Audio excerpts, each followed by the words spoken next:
I was watching a little earlier today an interview, and it was Vivek Ramaswamy who was giving an interview, and he was talking about China. And I'm wondering why, with everything that we know now, with all of this, because when you're looking at someone's businesses and where businesses are domiciled and who owns what and what they got a stake in, it takes a little bit to unravel it. And now that we're like getting, because all of it's public, I mean, you just have to dive into it, know where to go. You have to know it exists and know where to go.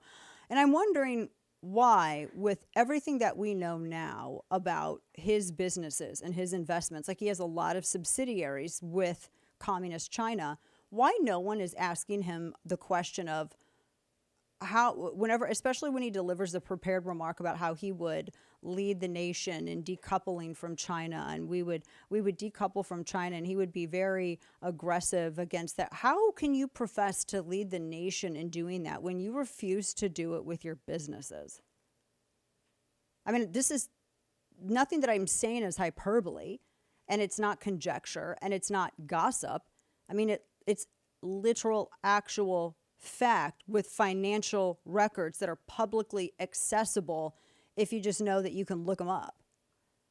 Now, I've written about this before, and I talked about this over at Substack. I asked, will the real Vivek please stand up? And I will disagree with candidates. I mean, I call balls and strikes. There's some that I like, and then if the ones I like do something, I will disagree. If they do something I dislike, I'll totally disagree. Because I don't owe anyone. I hate this idea that you owe a politician your allegiance. I cannot stand that. The politician owes the voter their allegiance. If you like someone, you like someone, but that doesn't mean that you have to blindly rubber stamp everything that they do. And I honestly don't think enough has been asked of this guy. And I don't understand why people don't ask him this question. I mean, an interview today, and he's sitting here going on China, and I'm like, why is there no pushback on what he's saying here? Now, this is what's interesting.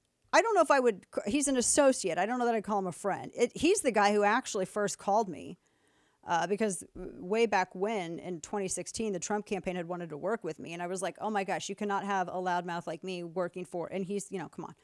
And I've known him, nothing against him personally. I describe myself as such. He's a loudmouth. You can't have two loudmouths work together.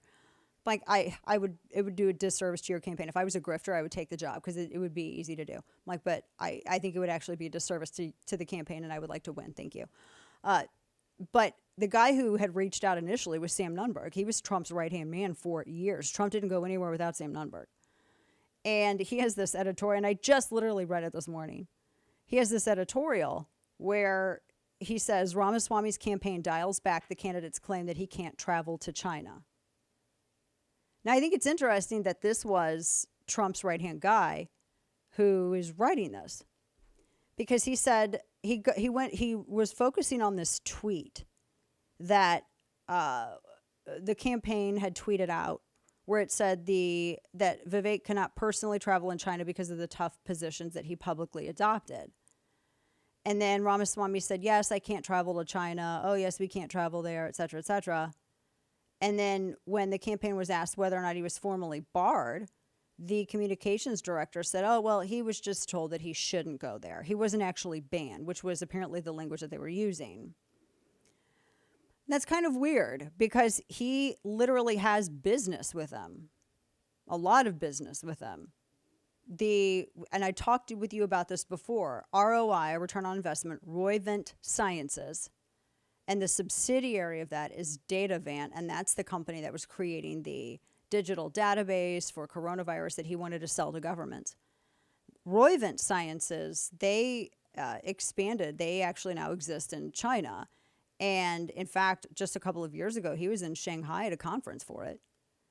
And his team finally admitted that, oh, yes, well, he did business. He didn't just did business. It's not past tense. I mean, he owns a significant stake in Roivant Sciences. He has investments with these Chinese subsidiaries. So it's weird. NBC had actually reached out after the campaign was saying that China banned him. And the Chinese embassy spokesperson said, we've never banned him. I mean, for crying out loud, the guy does business there.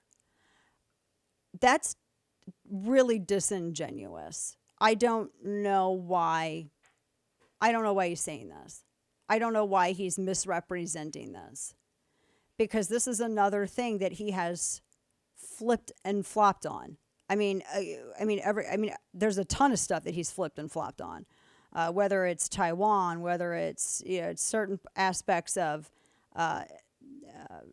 foreign relations and aid on in-person voting. He voted by mail, by the way. Vivek Ramaswamy is one of the guys who voted by mail. I don't know if you guys knew that, but he did. There's a difference between absentee ballots and then voting by mail. I know you guys realize that, and that's what I'm talking about. This was a guy who backed Bernie Sanders's, and I wrote about this at Substack when I started diving. And it's not just me. There are other people.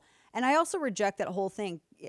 Like I said, I met Jeff Rowe one time. I literally don't ever talk to Jeff Rowe. And the idea that anyone who has done research for 20 years would have to be given anything from anyone, especially when it's already public, is insulting, and only the dullest of morons would believe it. And I will get incredibly offensive and insulting to people who try to question my or anybody else's integrity, especially when we've been out here cashing the checks that these politicians write with our asses, whether it's on Second Amendment or other issues.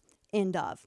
So, he was all for taxpayer funding for, mask mandates, all this other, and now it's this, I was banned in China. Well, you weren't actually banned in China. You do business with China. You have business interests in China. And now the campaign is having to walk it back again. Another thing they have to walk back. Now that this is more widely known, I have a really hard time taking anyone seriously who has this guy on and doesn't ask him these questions. Like when he was talking about Taiwan, for instance, and he's like, until the United States becomes self-sufficient, until we're able to manufacture semiconductors on our own, then we'll be really aggressive, and we'll have all our military go out there, and we'll have a build up, and we'll start we're not going to do this strategic ambiguity, which I swear to you, he did not even know until just this month.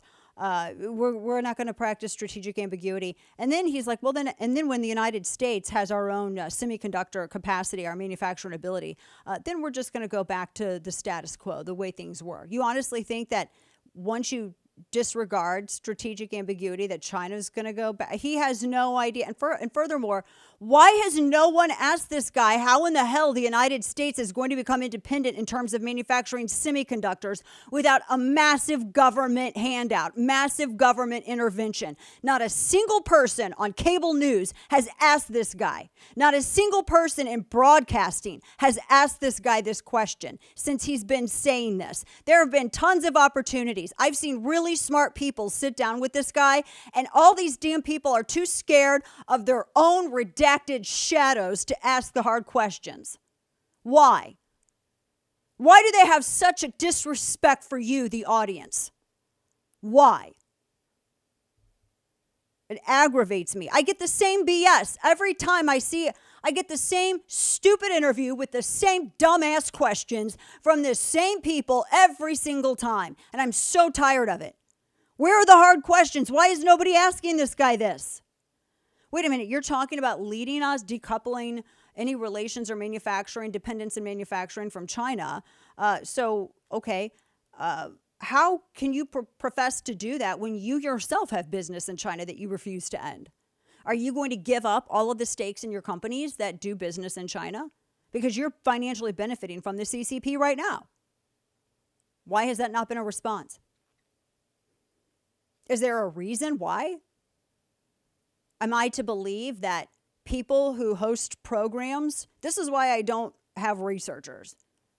Because we have Lorraine who writes at Chapter and Verse, and we have Kane and Steve, and then Juan handles stuff, the visual elements and the things for the simulcast over at the First. But, it is not even comparable to like the production staff of, a major news show where they will have literally a producer for an individual segment. Every segment has its own producer. You'll have 6 or 7 producers for one show. You're telling me that no one has come across these financial interests that this candidate has with CCP, and that they can't give that to the host and say, maybe ask this question. Why? Why? And then I get aggravated at the stands out there who go, well, you can't ask these questions. Why are you you can't ask these questions, blah, blah, blah, et cetera. Like, why are you so critical? Because it's a blanking primary, and it's my right as an American citizen whose family shed blood to protect the rights that we enjoy. If you have a problem with that, the good Lord has not given me enough middle fingers to issue a response. Any other questions?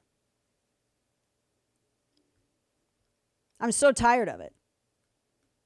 I think this election, this primary is performative theater. I think that we live in an era where we have information at our fingertips and our populace is encouraged to be as stupid as possible. Everyone is diluting their attention spans down to the length of a TikTok video. Everyone thinks Twitter is real life. It's asinine. I almost can't stand getting on social media anymore. I don't give a rat's ass about your sandwich. I don't even care what grade your kids are going in school. I just don't care. I don't care anymore. Anybody else with me? That's why I hardly post on Instagram anymore. I'm just done. No one takes anything seriously anymore. And this is reflected in the way in which we are engaging with elected officials who want to make serious decisions about your life, about your family, about your money, about your security.